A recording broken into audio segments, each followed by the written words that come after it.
Alright, so just a quick review of what we did yesterday. So, carboxylic acid was one of the first things we looked at yesterday.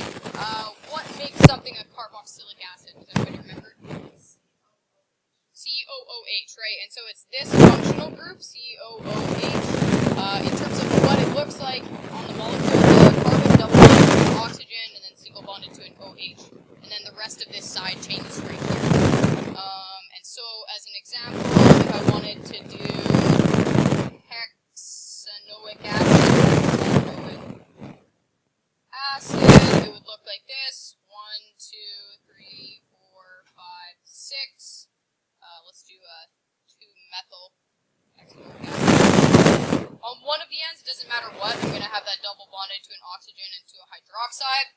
And then I need to start numbering from there. So this would be a 1, 2, 3, 4, 5, 6. So the methyl group would have to go here. Everybody kind of familiar with that? Alright. What about something that looks like this?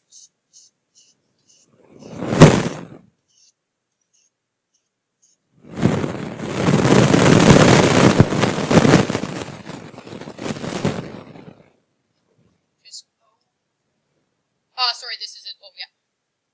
Can you name that?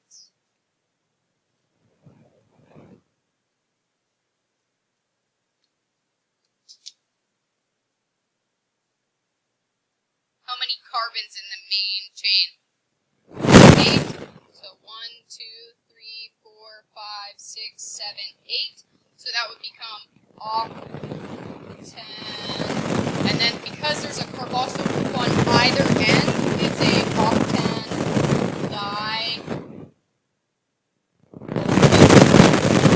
acid.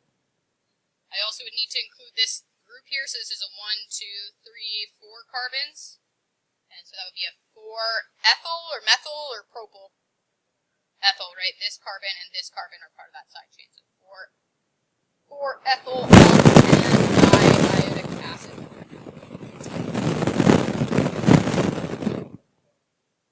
Well, carboxyl groups always have to go on the end, so I have to specify where they are. Yeah. Alright, sorry. I'm just going to erase all that. Okay, and then the next thing we looked at yesterday is esters. Alright, and so if you remember, we talked about yesterday, esters, they're responsible for like some flavorings and some smells and stuff. Carboxylic acids also have a similar property. And so an ester is created between the formation of a carboxylic acid and an alcohol. So if I react, let's go with propanoic acid.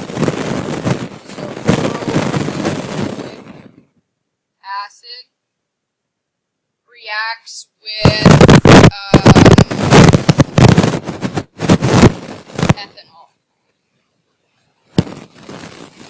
If you understand how these react, then you can kind of understand how their structure works.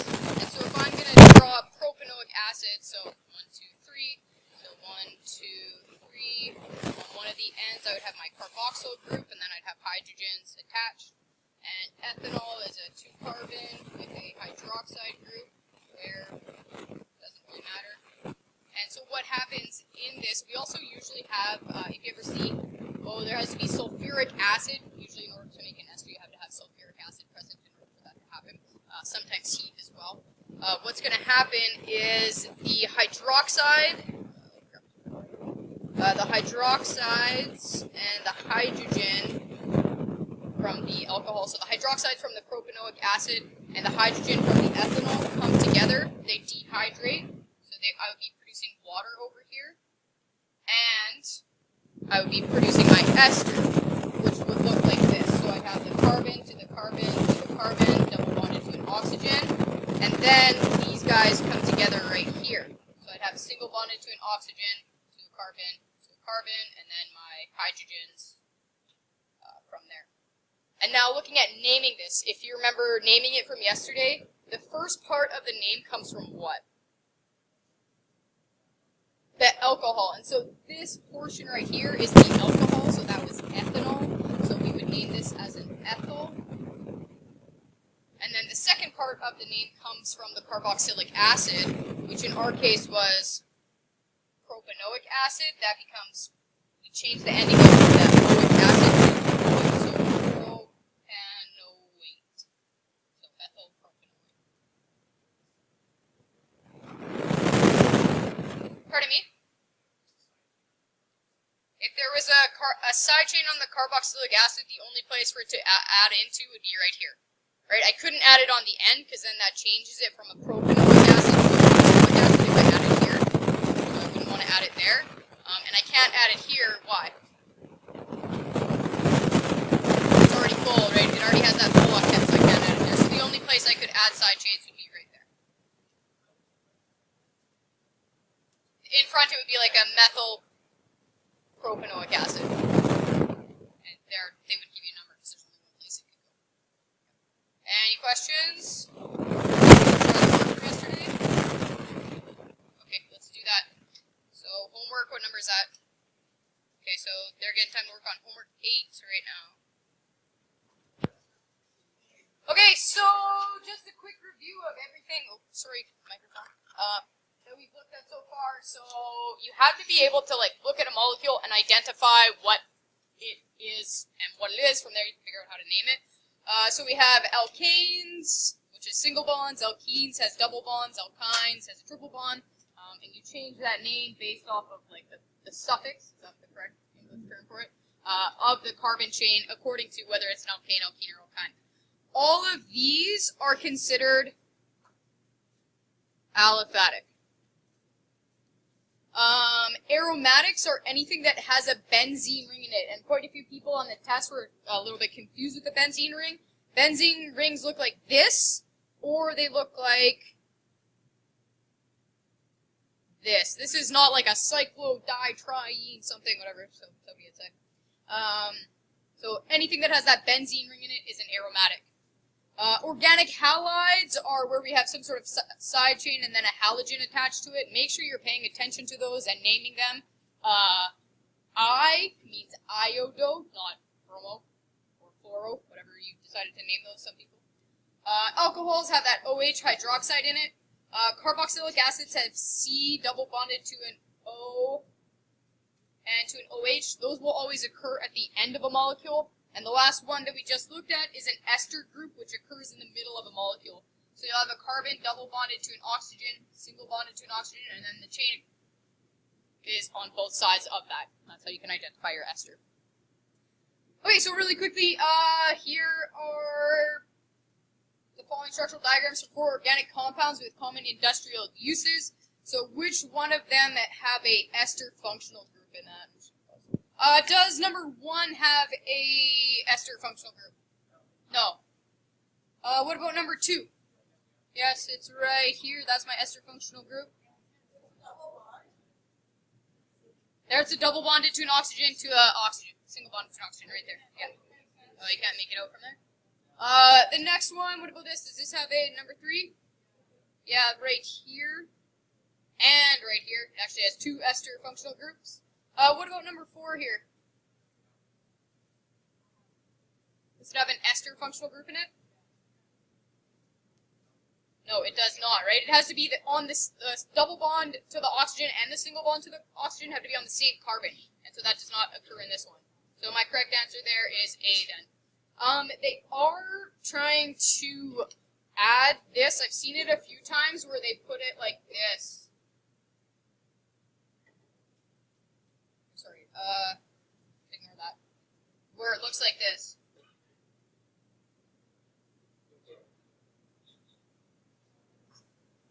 Alright, so what and this is kind of like the newer type of diploma questions that you see is where they actually add the ester functional group into a cyclical structure. And so if you're looking at this, right, that there is my ester functional group.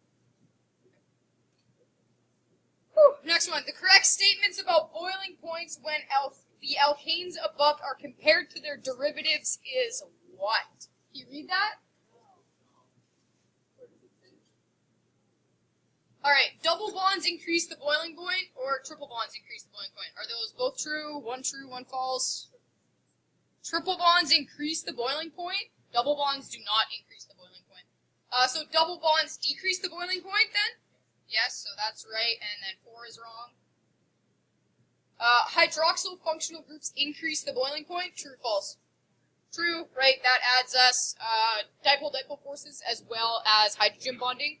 Fluoro functional groups increase the boiling point. Fluoro? It would, because it would cause it to be polar, right? So it should increase that. And then these will say decrease. So my number code would be 2, 3, 5, 6. Alright, so the last thing we're looking at here is polymers. I'm going to go through a whole bunch of information in terms of like uses and stuff like that for polymers. But really what you need to be able to take out of it is how to identify a polymerization reaction and what the monomer is that starts that polymerization reaction. So there are some whole bunch of different uses for polymers, and we're going to look at how most of these are made. I did not pre-screen those videos, so maybe we'll do that later. Okay, so polymers, there are some naturally occurring polymers, like rubber, for example, is a naturally occurring polymer. A lot of the polymers that we deal with today, that make this, are synthetic polymers, and that's what we're going to look at. So plastics belongs to a group of substances called polymers. Polymers are large molecules made by linking together many small molecules called monomers. So I'm taking a whole bunch of tiny units, like for example, if I take ethene and I continuously link them together, I get a larger compound made up of a whole bunch of ethene molecules joined together. That's called a polymer.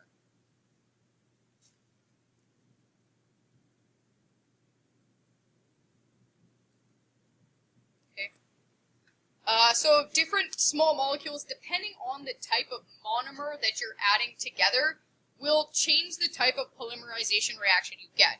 And so there are two types of polymerization reactions we look at: addition reactions and condensation reactions.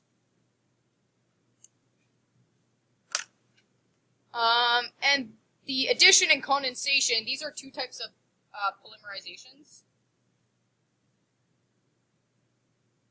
So these are types of polymerization reactions.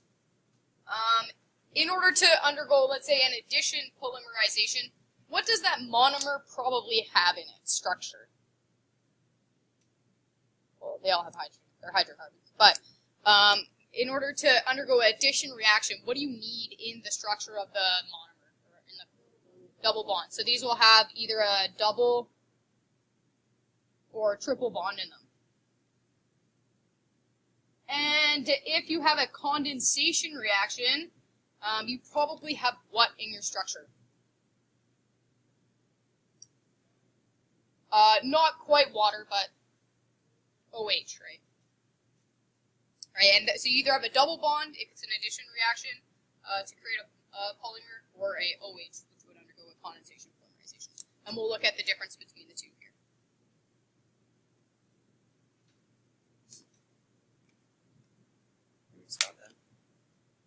Okay, so we're going to look at mostly synthetic polymers, but there are like naturally ones, so cotton, wool, tree sap, rubber. Do you have that? Is that written down for you guys? Alright, so polymerization is the formation of polymers from the reaction of monomer subunits. And so a monomer would just be like a really basic unit, and we undergo polymerization depending on the type of reaction. Maybe you need a catalyst, maybe you need sulfuric acid, whatever it is, to make that polymer link together. Alright, so many plastics are produced by the polymerization of alkanes. Monomers join. We usually involve high temperature and or UV light. And essentially, again, what we need to do, like we would have done in our addition reactions, and I need to break this bond in the middle. So I add a whole bunch of heat, and UV light causes that double bond to break apart. And now I have these two electrons on the outside that need to bond. And so if I do that to the whole entire container or the whole entire substance, all of them break apart, and they're going to want to join on to the one next to it, right? So this one would break apart, and then they just keep joining on, getting larger and larger. So there is the main reaction that we look at, is the reaction of ethene. So a whole bunch of ethene molecules, they undergo this polymerization reaction where we break, this should be double bond in the middle. They break double bonds. Now we can add them all together to get a larger and larger molecule. Not worried about dimers. This is just some different things that ethene can make, and that's what we're going to take a look at here in a second. Polymerization of ethene.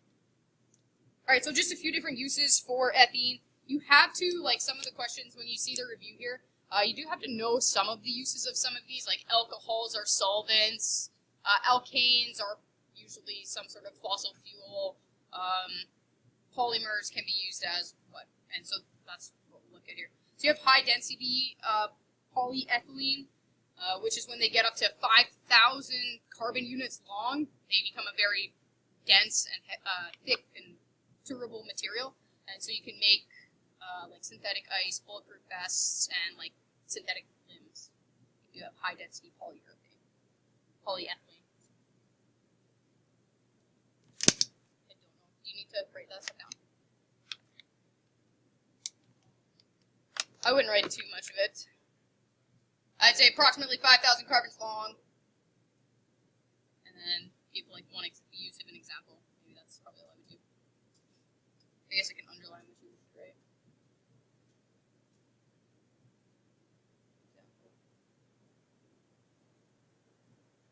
Alright, next one's low density.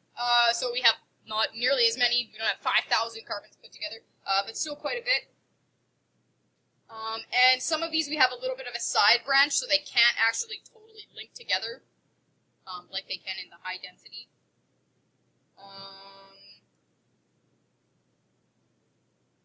So ethylene is branching, if you want to put that for low density. Low density are looking at things like plastics, plastic bags, plastic wraps, squeeze bottles, all that kind of stuff.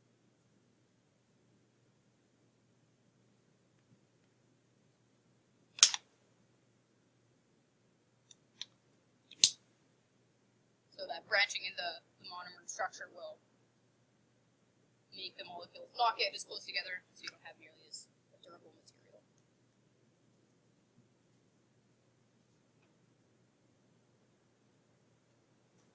Polypropylene.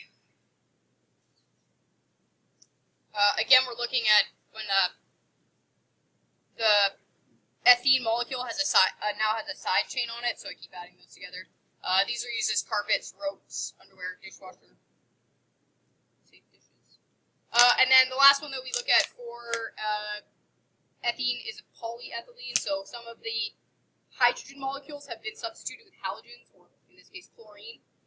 And so you're taking chloroethane and continuously reacting it to get PVC. So looking at like raincoats, pipes, that kind of thing.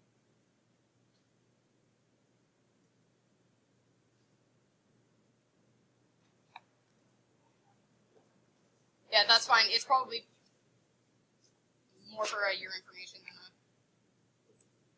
the big thing you have to know is going to be the reactions that come up here in a second.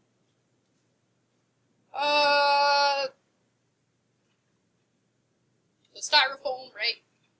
Polystyrene is when you have benzene attached to that ethene molecule. So it's making all the different types of styrofoam. And the last one is Teflon, which is tetrafluorine ethene.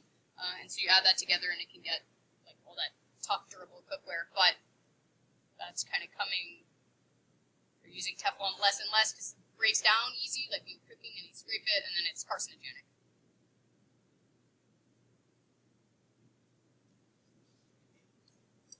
Alright, so let's look at condensation polymers, and then we're going to look at addition polymers. So polymers are produced by a condensation reaction, and so condensation reactions are the same as a elimination reaction, right? They're a type of elimination reaction. In this case, condensation reactions are a type of polymerization reaction. And so they involve a small molecule, they'll involve the production of a small molecule from two different monomers. So it's normally water that's being produced. I don't know if I've seen another example of one in terms of a test.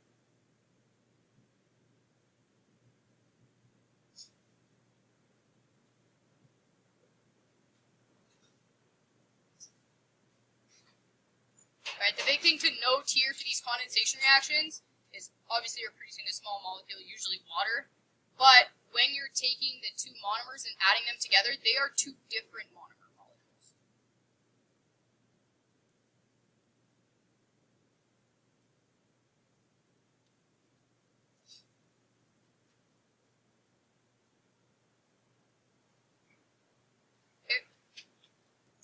So synthetic compounds have a similar chemical structure to a naturally occurring compound. It's called a structural analog.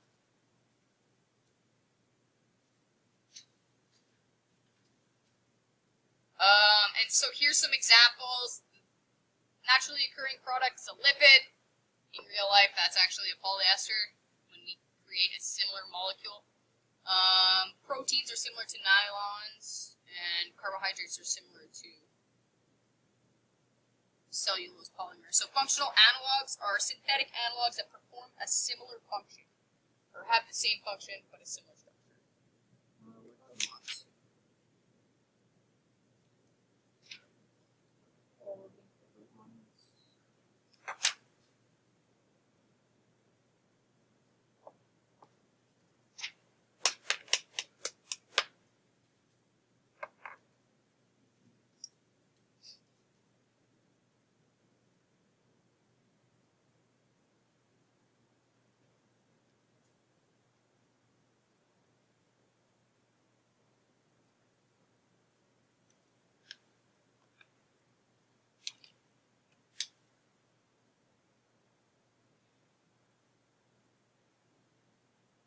I don't think we see a ton of this. There's a bunch of information that I have on the next few slides on different types of functional analogs and their uses and how they're performed.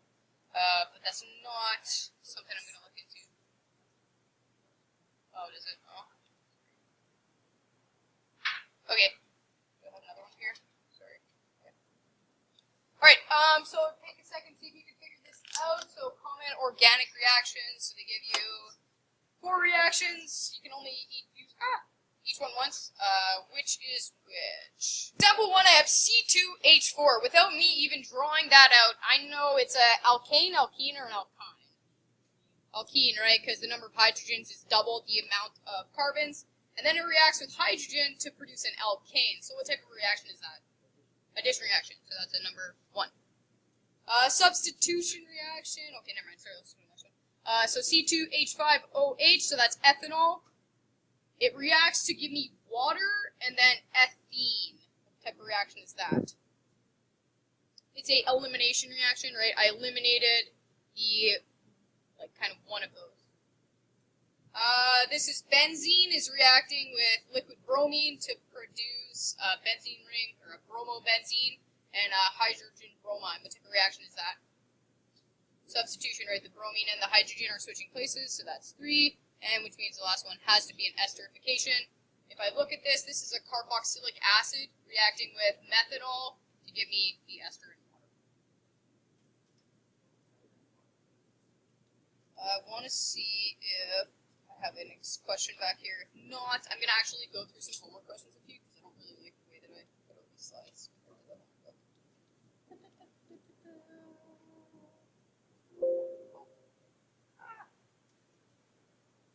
Is there any back there? Sorry, Will.